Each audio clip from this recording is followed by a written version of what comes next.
siento que es importante, pero como nunca me explicaron cuál es la diferencia en sí de cada uno de los tipos de diarrea, no lo puedo como relacionar o entender.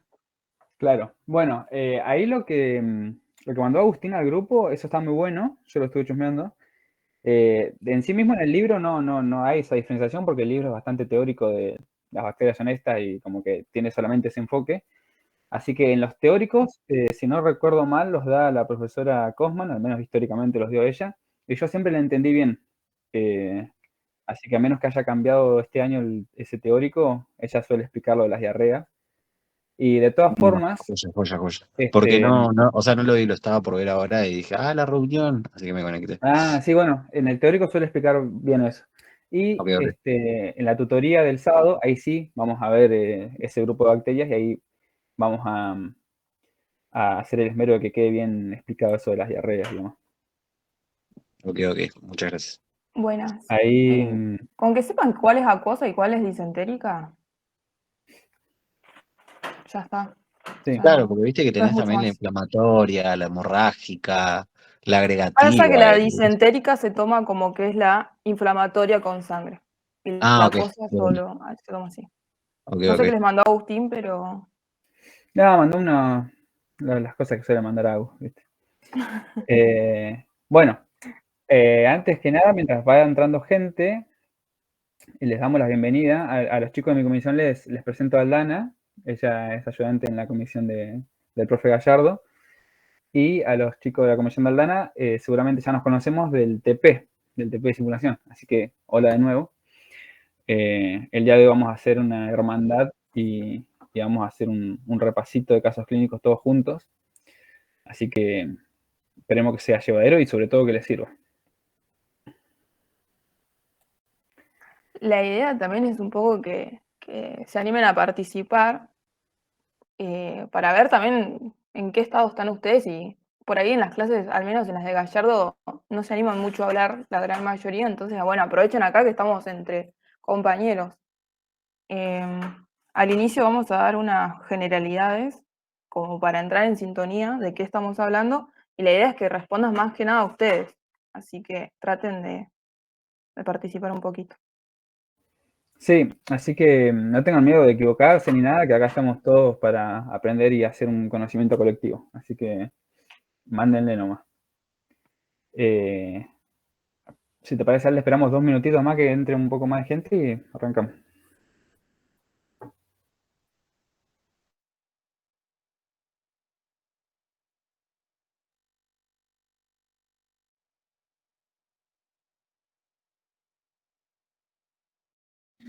Hola, tenía una consulta.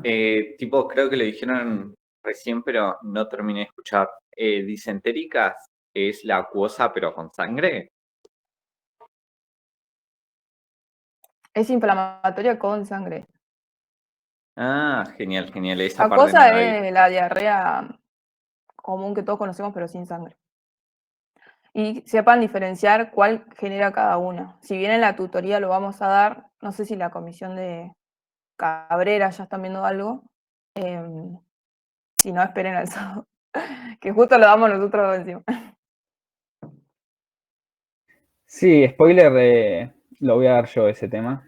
No les quería decir, pero lo vamos a dar nosotros.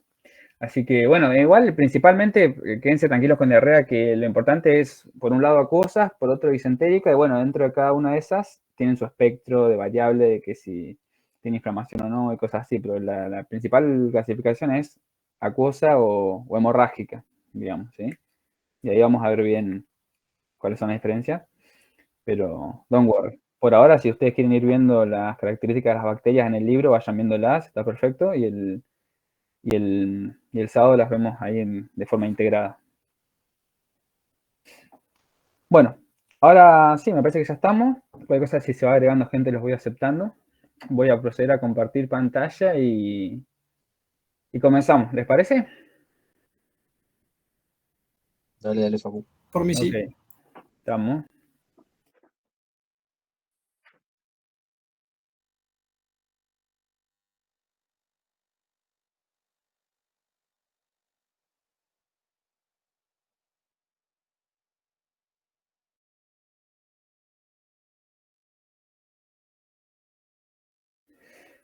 ¿Ahí se está viendo?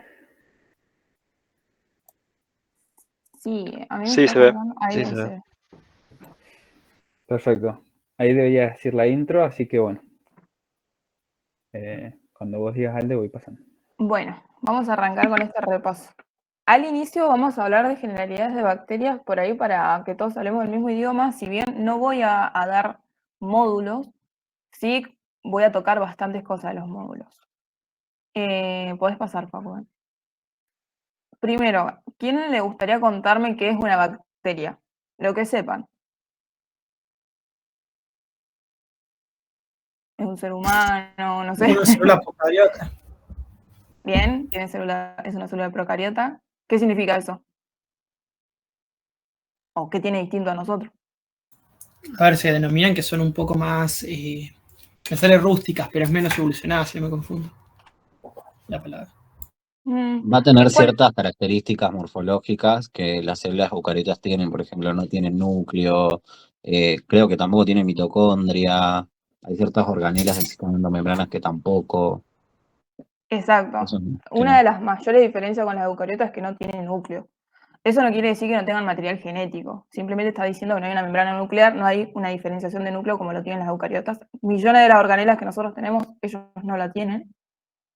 Pero sí tienen ribosomas, por ejemplo. Ahora sí, Facu, puedes pasar.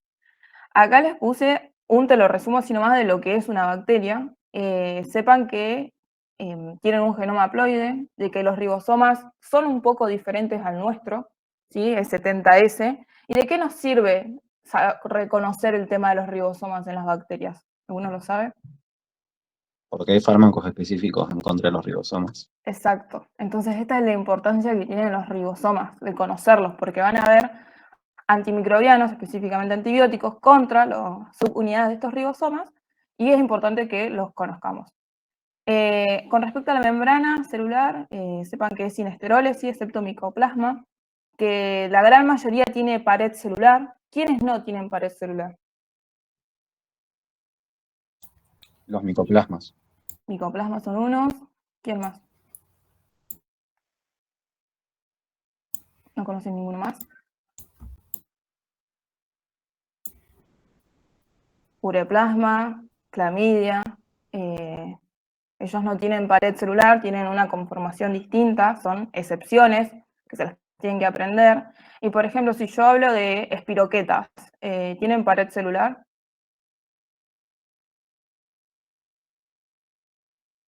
Sí tienen, Silencio. Exacto, sí tienen. ¿Qué es lo distinto a una bacteria? ¿Por qué necesitamos un campo oscuro para ver las espiroquetas?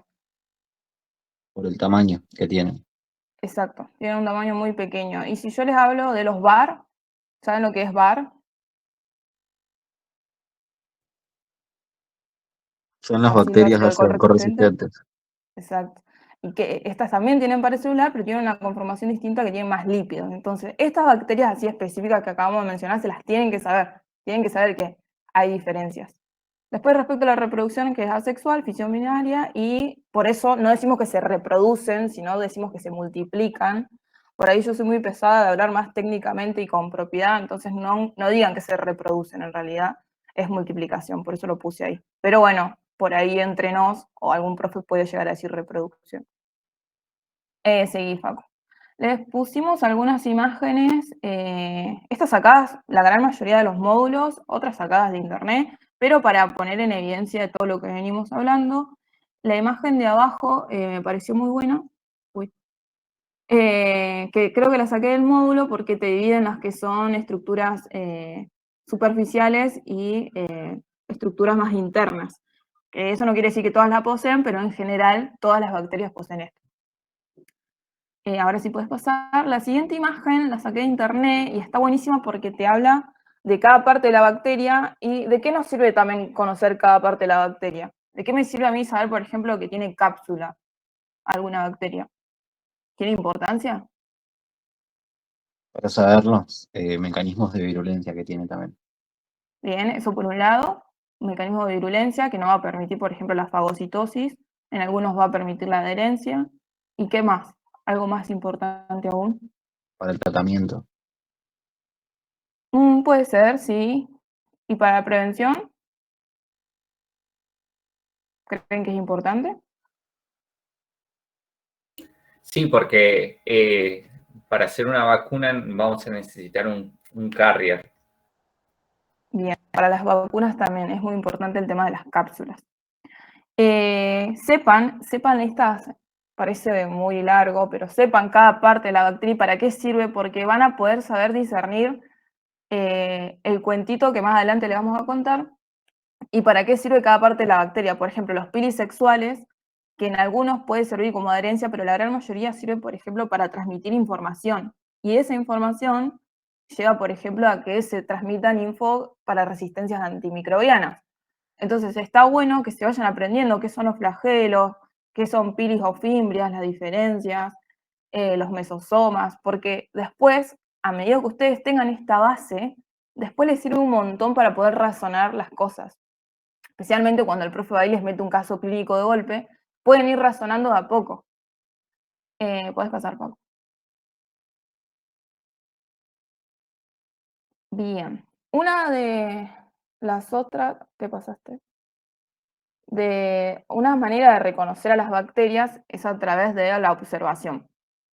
Las bacterias tienen morfologías distintas, algunas son en forma de cocos, otros en bacilo, en curva, espiroqueta, bueno, las que ya conocen, y algunas se pueden agrupar, entonces se pueden poner en dupla y se dice diplococo, en tétrada, en racimo.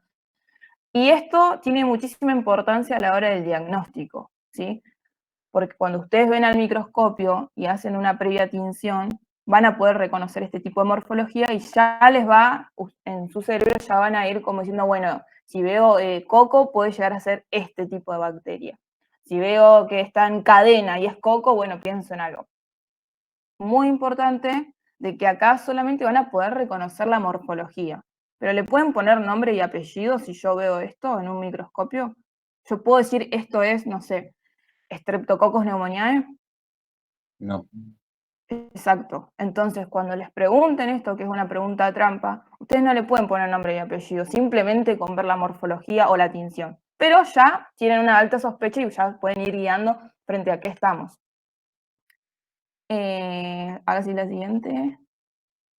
Con respecto a la tinción, es importante que sepan, por ahí no el procedimiento, yo bien les coloqué unas imágenes, en el Instagram están subidos algunos videos, sí sepan que se realiza, para qué se realiza, ¿sí? Para poder distinguir dos grandes grupos que tenemos en bacterias, ¿sí? Las gram positivas y las gram negativas. Técnicamente, pasa a la siguiente, Facu, las gram positivas,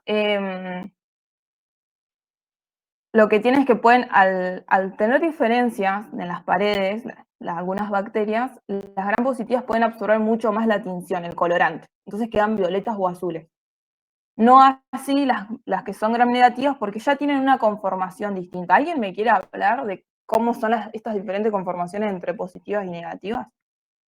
Tienen la imagen acá encima, se pueden ayudar.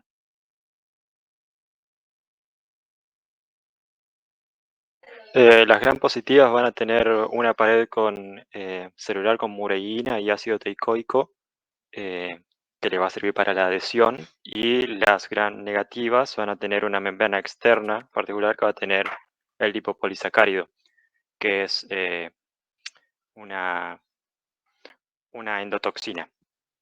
Y bueno, Bien. van a tener poros y un montón de cosas para permitir la difusión. También van a presentar una membrana, pero va a estar más interna que esta membrana externa. Bien. Otra forma de conocer a la mureína, por ahí si alguno no lo tenía como mureína, son peptidoglicanos. Ambos dos son lo mismo. Y ahí, como dijo el compañero, excelente. Las gram positivas tienen mucho peptidoglucano. Y es ahí donde se queda el colorante. En cambio, las gram negativas, primero, se diferencian porque tienen membrana interna y externa, tienen espacio periplásmico y el peptidoglicano que tienen es muy poco. Ya sabiendo esto, ya tiro pregunta un poco fuerte. ¿Me sirven a mí los antibióticos contra la pared en los gram negativos?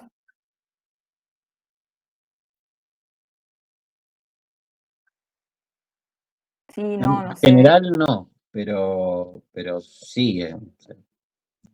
Claro, en general no. O sea, ¿por qué no? Si hacemos el razonamiento, los antibióticos que van a la pared celular contra el peptidoglicano, los gram negativos casi no tienen peptidoglicano. Entonces me Claro, no, y sirven más. aparte de eso, en general tienen como un mecanismo de resistencia que Sí, sí, cambian la obvio. permeabilidad de los poros para evitar justamente que lleguen a la pared celular.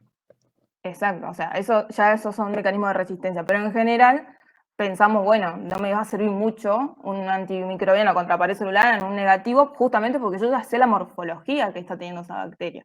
Es ahí donde radica la importancia de que sepamos reconocer esto. Y lo del lipopolisacárido importante, muy importante en gram negativos. Entonces, tiñendo, vamos a saber frente a qué espectro de bacterias estamos.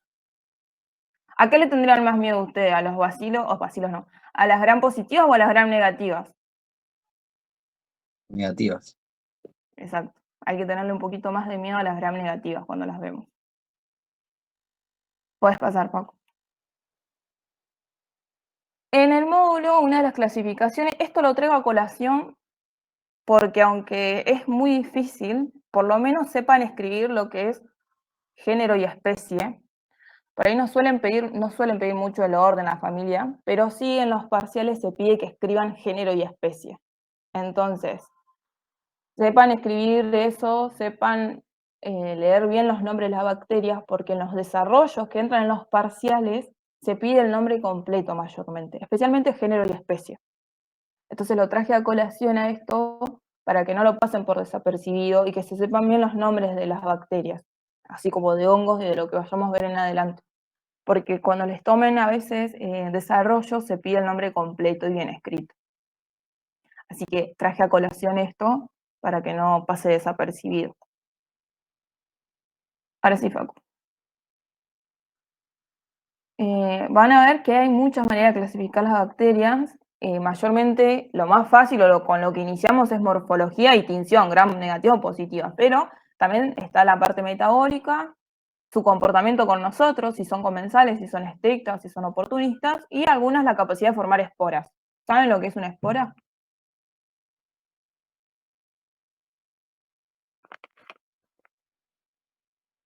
¿Nadie sabe lo que es una espora? Sí, Sí, son es procesos. un mecanismo de resistencia que tiene la bacteria para sobrevivir a ciertas adversidades, cambios de temperatura, de pH. Exacto. Eso es una espora. Sépanselo y no, por ahí no lo confundan con algunas cosas de hongos o después de que se ven en otros bichos. Acá en bacterias es eso, es un mecanismo de resistencia cuando está ante medios desfavorables. No va a tener actividad metabólica, ni se va a multiplicar, ni nada. Simplemente se esporula y queda hasta que tenga un buen ambiente para seguir multiplicándose. ¿Seguí una más, Facu? Esto está en el módulo, sépanselo tal cual, porque pueden llegar o no a entrar preguntas en relación a si son aerobias estrictas, microaerófilas, capnofílicas, anaerobias estrictas o facultativas. Por eso lo traje a colación, ¿sí? Sépanselo, sepan que es una manera de clasificarlas. ¿Con esto han tenido algún tipo de duda? ¿Con este tipo de clasificación? Después van a ver que también se las divide según la temperatura, según el pH, o sea, hay millones de clasificaciones. Por ahí las que más se usan es morfología y tinción, pero sepan que pueden llegar a entrar otro tipo de clasificaciones. Es importante también que sean por ahí la parte de si fermentan o oxidan los carbohidratos, tipo algunos azúcares. Son diferentes. Entonces, ¿de qué me sirve a mí saber si una bacteria oxida o fermenta un carbohidrato? Es más que nada para poner el nombre y el apellido. Es una manera de identificar las bacterias. Para eso más que nada sirve. Una más, Facu. Esta imagen la saqué de un chico que yo veo de videos. Yo veo muchos videos de YouTube, lo recomiendo para el que le sirva. Que hizo esta clasificación y me pareció bastante concisa y está bueno como para tenerla a mano, ir aprendiéndose de a poco las morfologías y las tinciones. Por ahí le faltó, por ejemplo, en No tiene pared le faltó clamidia y le faltó ponerlo de los bar, pero bueno, el que lo quiera la imagen después se lo puede agregar, pero bueno, es solamente para que tengan un esquema de cómo se van clasificando las bacterias. Por eso puse esta imagen. Una más. Bien, hay cosas que no tenemos que dejar pasar, que son los conceptos Y acá sí voy a pedir que por favor participen porque son 42, así que entre 42 personas tenemos que saber esto. Y que me vayan respondiendo, por ejemplo, ¿qué es una infección?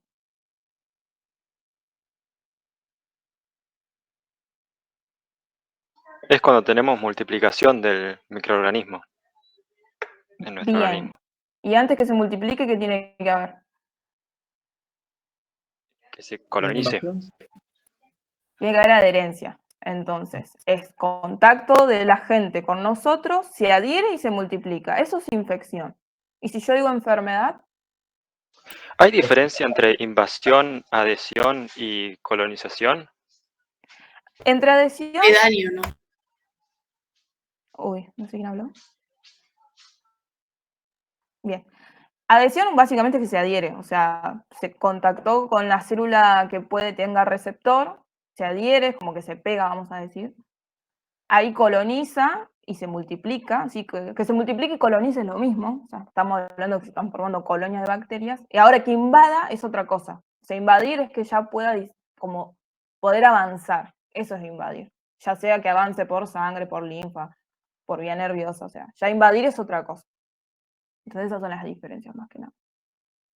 Entonces básicamente la respuesta sería que tiene que haber un contacto con el huésped susceptible entre la gente y el huésped, se adhiere y se multiplica, y eso ya es infección. ¿Y enfermedad? ¿Cuál es la diferencia de enfermedad con infección?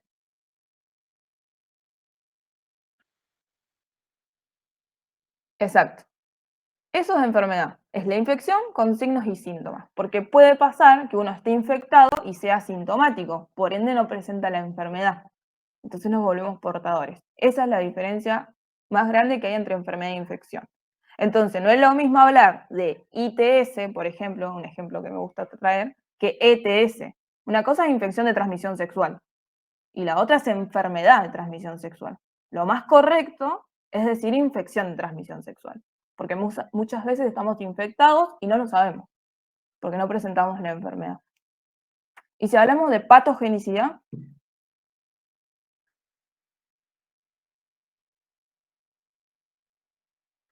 Es el mecanismo por el cual genera la enfermedad. bien, es como la cualidad que tenga el bicho de poder generar infección y enfermedad. Después tenemos los factores de virulencia, que son básicamente los elementos que va a utilizar.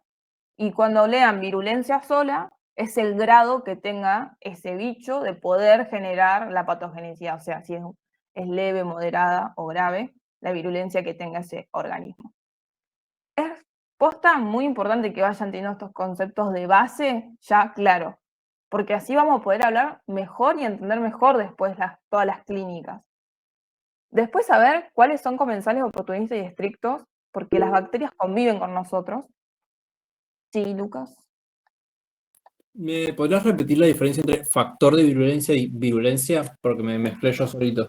Los factores de virulencia son los elementos que tiene la bacteria para generar la patogenicidad. Esos son factores de virulencia. Por ejemplo, la cápsula, la pared, los pilis, o sea, tienen enzimas las bacterias que ayudan, o sea, a degradar la MEC. Todos esos son factores de virulencia. Son los elementos, vamos a decir, como las herramientas que necesita para generar el daño. Y la virulencia, cuando hablamos de virulencia, es el grado que tiene para generar ese daño. Tiene mucha virulencia, estamos hablando que tiene mucha capacidad ese bicho para generar el daño. Ok, perfecto. Mil gracias. De nada. Bueno, como sabemos, tenemos bacterias que conviven con nosotros. De hecho, somos más bacteria que humanos. Y estas bacterias, cuando son comensales, quiere decir que nosotros también nos beneficiamos de ellas. Un ejemplo claro, por ejemplo, es las bacterias que tenemos en todo lo que es tracto gastrointestinal, nos ayudan a digerir muchísimos alimentos o minerales que nos ayudan después a nosotros. Entonces, como que hay una reciprocidad, vamos a decir. Después tenemos bacterias que son oportunistas. ¿Qué quiere decir que sean oportunistas? Que esperan el momento donde haya inmunodepresión para activarse. Bien, tiene que haber más que nada una inmunosupresión del huésped para poder provocarnos un daño. Muchas veces tenemos bacterias con nosotros que no nos están generando daño, pero cuando nosotros tenemos una inmunosupresión, ahí sí nos pueden generar algo. Y esas bacterias muchas veces son reservorios. Por eso les puse ahí la diferencia entre bacterias comensales y bacterias reservorio, que no es lo mismo, porque una bacteria reservorio puede estar en nuestro organismo sin darnos beneficio en nada, simplemente está. Ahora en algunos casos clínicos lo vamos a mencionar, por eso lo traje a colación, y van a ver que a veces somos reservorios de muchas bacterias, pero no nos están beneficiando en nada, y cuando nosotros tenemos algún tipo de inmunosupresión, nos hacen daño. Y peor aún, nosotros somos portadores de bacterias reservorio y podemos llegar a infectar y enfermar a otras personas.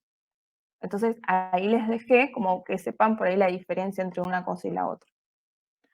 Y otro tema importante son los mecanismos de patogenia que tienen las bacterias para producirnos algún tipo de infección y enfermedad. Entonces tenemos invasivo, básicamente ahí estamos hablando de que la bacteria no solamente tuvo contacto con nosotros, se adherió y multiplicó, sino que invadió. O sea, se metió mucho más adentro, vamos a decir. Después tenemos lo que es tóxico. Cuando hablamos de tóxico es porque las bacterias pueden producir toxinas, exo o endotoxinas. A veces puede pasar, como en la intoxicación, que nosotros, esa toxina ya está preformada y se encuentra, no sé, en algún alimento, nosotros la ingerimos, pero ahí estamos ingiriendo la toxina, no estamos ingiriendo la bacteria.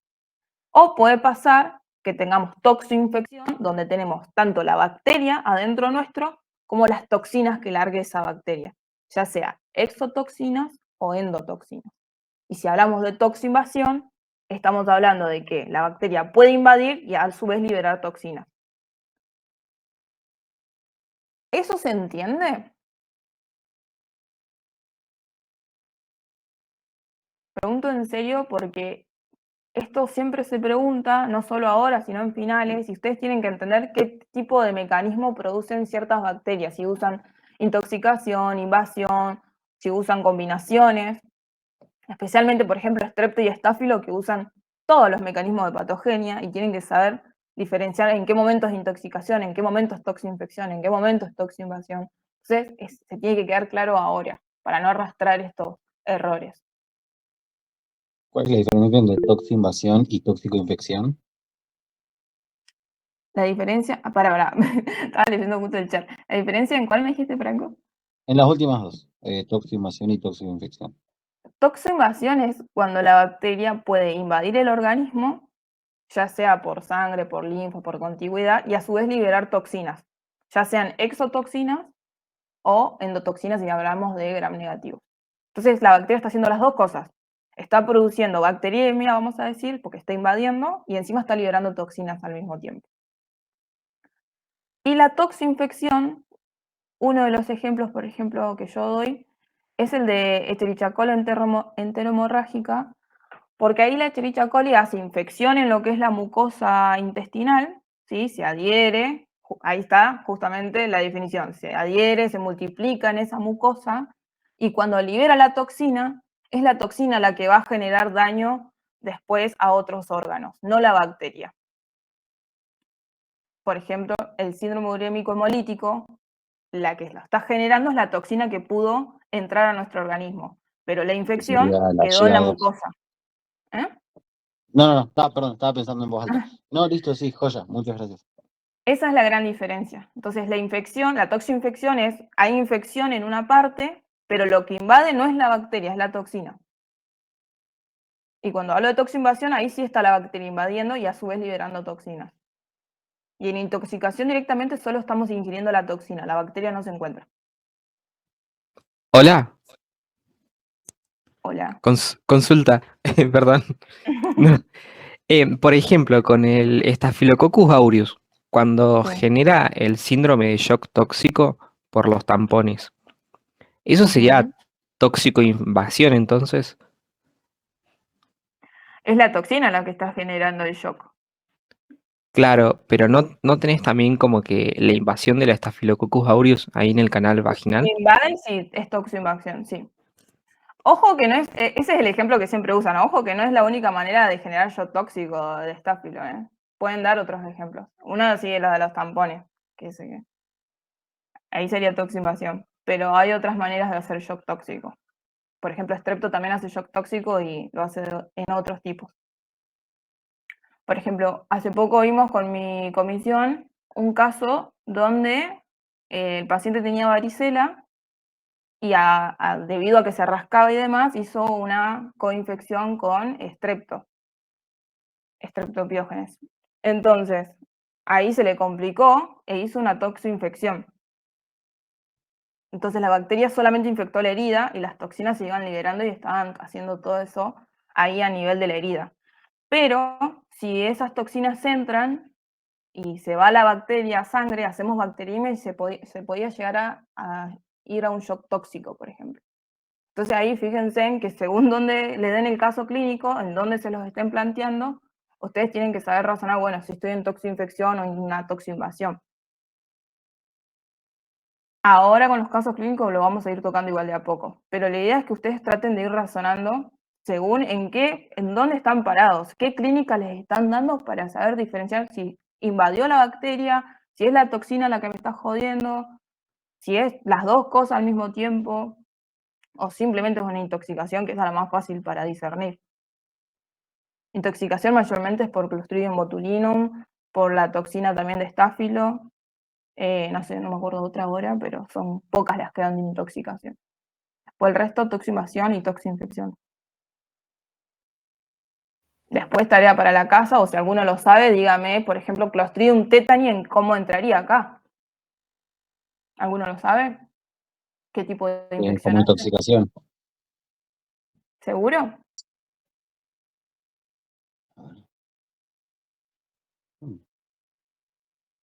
Ah, no, sería tóxico. Hace toxoinfección Clostridium tetani, porque si bien está esporulado, es la espora con lo que nosotros nos infectamos, esa espora después cuando está en nuestro organismo, vuelve a ser bacteria y ahí es la toxina la que va por nervio.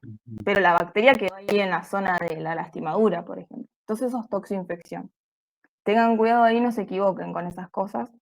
Y Clostridium botulinum puede hacer toxoinfección o intoxicación, puede hacer las dos, dependiendo si te estás comiendo la toxina o el Clostridium. Entonces, cada bicho que vayan viendo y que vayan estudiando, vayan viendo qué tipo de mecanismo de patogenia está utilizando, según qué clínica tiene.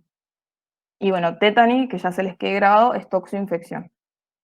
Porque si bien es la espora lo que nos infecta, después esa bacteria en el sitio de inoculación va a liberar la toxina, pero está la bacteria con nosotros.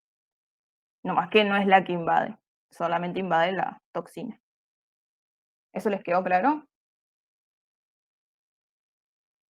Sí. Bien, seguí, Facu. Ahí, Alde, una chica te había preguntado algo en el chat. No vi, cierto. Diferencia entre intoxicación y mecanismo tóxico. No, tóxico es como el grupo general de toxinas, y dentro de tóxico puedes tener intoxicación, que ahí solo comes la toxina preformada, y con toxoinfección tenés tanto la bacteria ahí y la toxina. Pero tóxico es como un grupo general nomás. Pero sepan que en intoxicación ya la toxina está preformada. No es la bacteria lo que nos estamos comiendo, sino la toxina. Si me permitís un pequeño ejemplo, para diferenciar la intoxicación de, por ejemplo, tóxico-infección, Staphylococcus, tenés intoxicación con la toxina alimentaria y otra patología con este mecanismo de toxoinfección podría ser la piel escaldada, por ejemplo. Exacto. En donde la toxina se acciona ahí en la piel y la parte de intoxicación es cuando vos te la comes. Así que esa sería la diferencia. Sigo entre las sombras. Perdón, Igual cuando quieras metete.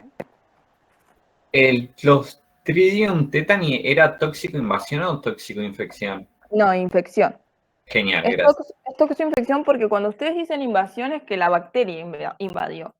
En este caso la bacteria no invade, simplemente se queda en el sitio de inoculación. Lo que va a llevarnos a la patología es la toxina, que pasa por nervios de manera retrógrada y nos genera la famosa clínica.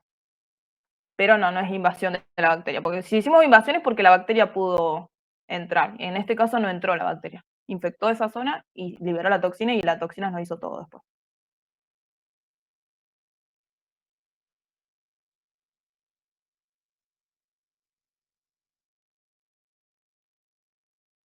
puede ser las dos. Eso es lo choto de esta bacteria.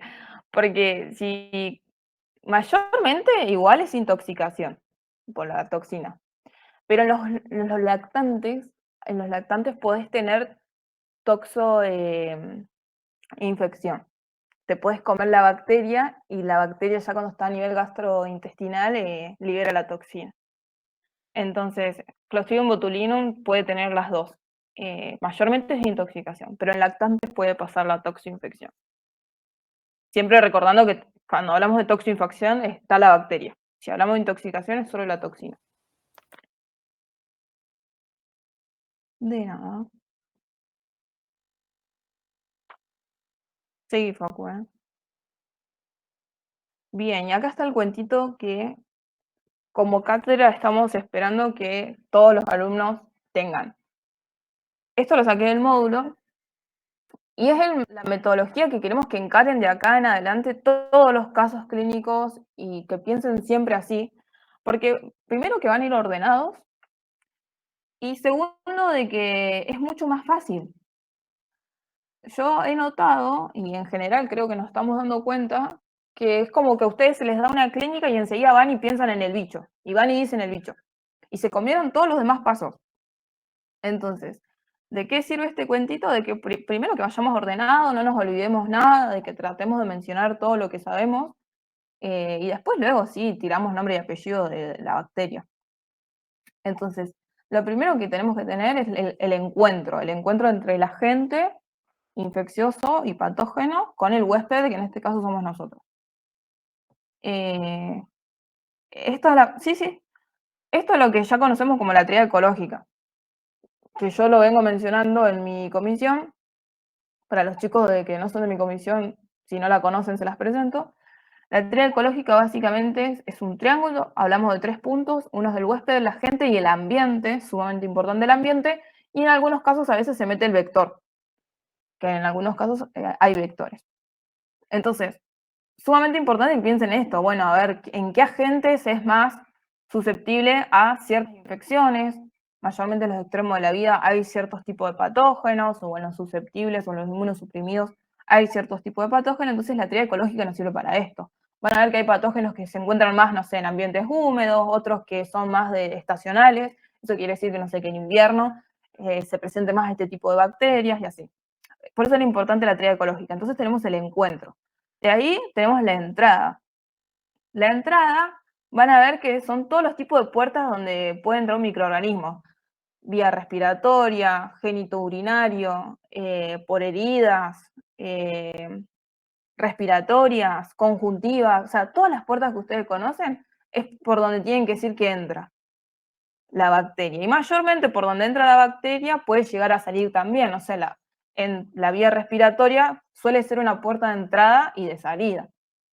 Entonces tienen que mencionar eso, por dónde se metió este microorganismo y por dónde va a salir. ¿De qué me sirve a mí saber por dónde va a salir, por ejemplo? Para el tiempo en el contagio. Sí, eso, más que nada. Para ver si tenemos que aislar al huésped.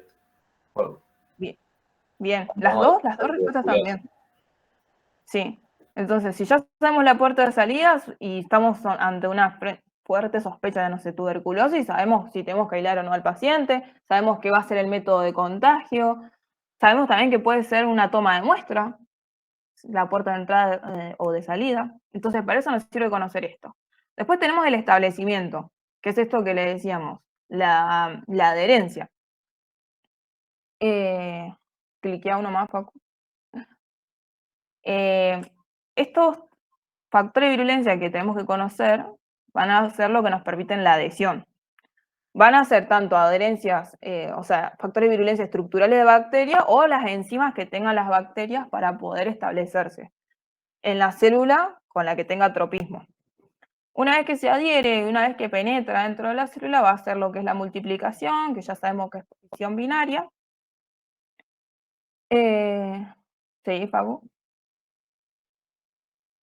Y esta multiplicación puede o no llevar a una diseminación. Ahí nosotros vamos a tener que hay infecciones que son locales, vamos a tener que son infecciones que se pueden llegar a diseminar. Y ahí nosotros tenemos que saber, bueno, se disemina por sangre, por linfa, por contigüidad, es decir, de célula a célula, o es por vía nerviosa. Conocer si disemina o no y por dónde disemina nos va a ayudar mucho, por ejemplo, a la hora de una toma de muestra y que nosotros podamos hacer diagnóstico. Si nosotros sospechamos que esta bacteria se disemina por sangre y que la puedo llegar a encontrar por sangre por la clínica del paciente, ya sabemos a dónde ir a buscarlo. Sabiendo también cómo disemina, podemos llegar a intuir en qué órganos y qué clínica me está dando. Por eso la importancia de este cuentito. Luego puse el desenlace fácil, si se cura, si se muere o podemos llegar a ser portadores. Y con respecto al daño, puse dos grandes grupos, que son las exotoxinas y las endotoxinas. Sepan qué son cada una. Yo ahí les puse más o menos que algunas son termolábiles, las otras son termoestables. Los lipopolisacáridos de cabeza, sepan que siempre están en los gram negativos. El tema de la toxicidad, si nos sirve o no a nosotros de algo reconocerlas. Y esta imagen que está acá, es lo que ustedes tienen que saber pensar y saber decir a la hora de un caso clínico o a la hora del parcial o a la hora de un final. ¿Sí? Es que ustedes piensen cómo fue el encuentro, cuál fue la puerta de entrada y la de salida, con qué factor de virulencia puede haber establecido, cómo se multiplicó, si diseminó o no, el daño, cómo lo pudo haber provocado, y bueno, qué posible desenlace. ¿Alguna duda con respecto a esto? Sí, una pregunta. ¿La puerta de salida en qué momento lo podemos mencionar? La puerta de salida va a depender, por ejemplo, todas las infecciones que son fecal-oral, se le dice, es que mayormente tiene puerta de entrada oral y que la salida es fecal. Lo puedes mencionar, o en el mismo momento de la entrada, puedes mencionarlo, bueno, entra por acá y sale por acá, o lo puedes mencionar en el desenlace como contagio. A veces hay, por ejemplo, la respiratoria usás las dos vías, o sea, la misma puerta. Te infectás de manera respiratoria y contagiás de manera respiratoria. Pero hay algunas donde usan diferentes puertas de salida y de entrada. Pero lo pueden mencionar ahí o en el posible desenlace de contagio. O incluso, por ejemplo, si están hablando de alguna enterobacteria que ustedes dicen, bueno, llega, se asienta, afecta, por ejemplo, salmonella, afecta las células M de la placa de Peyer, qué sé yo qué, hablan de la patogenia, y ahí mismo, y después se eliminan por materia fecal. Digamos, ahí le meten ahí un cortito y ahí ya introducen esa info. Digamos. Eso, la puerta de salida siempre le encuentran ahí el hueco.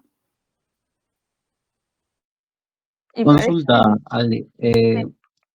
Esto que son termolábiles o termoestables es general, ¿no? Porque estoy casi como recordando.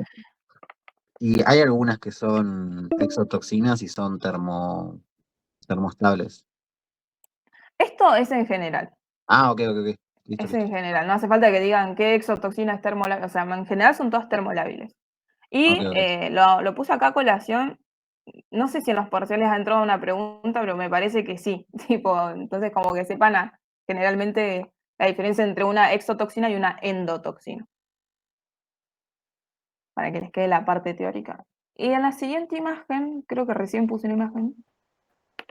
No, bueno, acá les dejé lo que producen las endotoxinas que se encuentran en los gram negativos. Sepan las partes, porque esto puede ser preguntable, las partes del lipopolisacárido y bueno, los efectos biológicos que tienen, que es muy catastrófico cuando se liberan. Mayormente se liberan cuando la bacteria se autolisis, ya sea porque la bacteria se autolizó o porque el sistema inmune está rompiendo la bacteria, liberan esto y es muy catastrófico lo que genera. Ahora sí, en la siguiente imagen les puse diferentes exotoxinas que hay.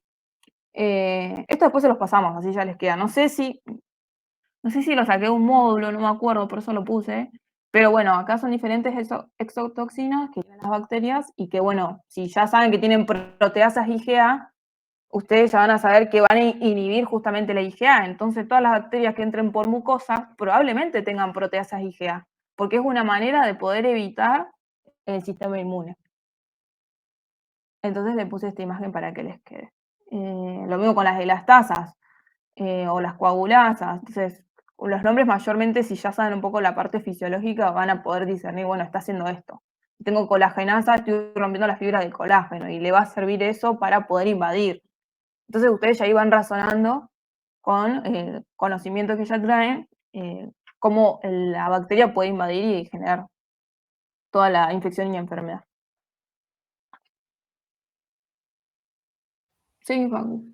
No, es que ahí ya pudiéramos empezar con los casos Ah. clínicos, digamos. Para lo cual, si les parece, cerramos esta reunión y abrimos una nueva porque en minutitos se acabaría. Así lo hacemos de corrido. Bueno, antes que cortemos, ¿alguno tiene una duda de generalidades de bacterias? A mí me quedó una cosita suelta que no terminé de entender bien por qué las gram negativas son más peligrosas que la gram positiva. Las gram negativas, primero porque tienen dos tipos de membrana, ¿sí? Tienen la membrana externa e interna, y porque tienen más mecanismos para generar resistencias y para poder evadir el sistema inmune. Por eso se consideran que son más peligrosas. A ver, si tenemos cualquier tipo de bacteria ya es peligroso, pero así a grandes rasgos está bueno saber cuándo es negativa porque también el espectro antimicrobiano que usamos va a ser distinto. Entonces, son, para así decir, más rompebolas las gram negativas. Tienen como muchísimo más mecanismos para perjudicarnos a nosotros y en segundo lugar porque han generado muchísimos tipos de resistencia a los antibióticos. Entonces es más difícil entrarles. Es por eso nomás. Ok, mil gracias. Una cuestión de tratamiento.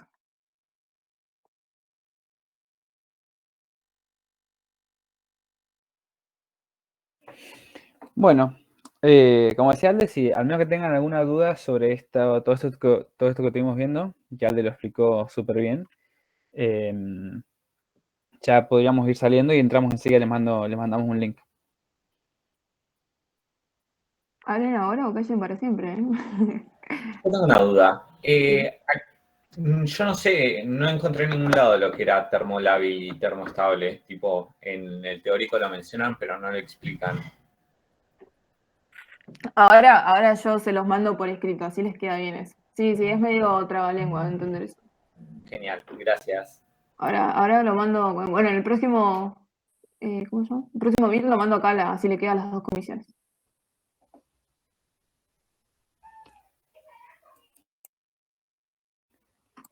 Bueno, voy a cierro entonces y ya enseguida mandamos y empezamos con los Dale. casos clínicos. Sí.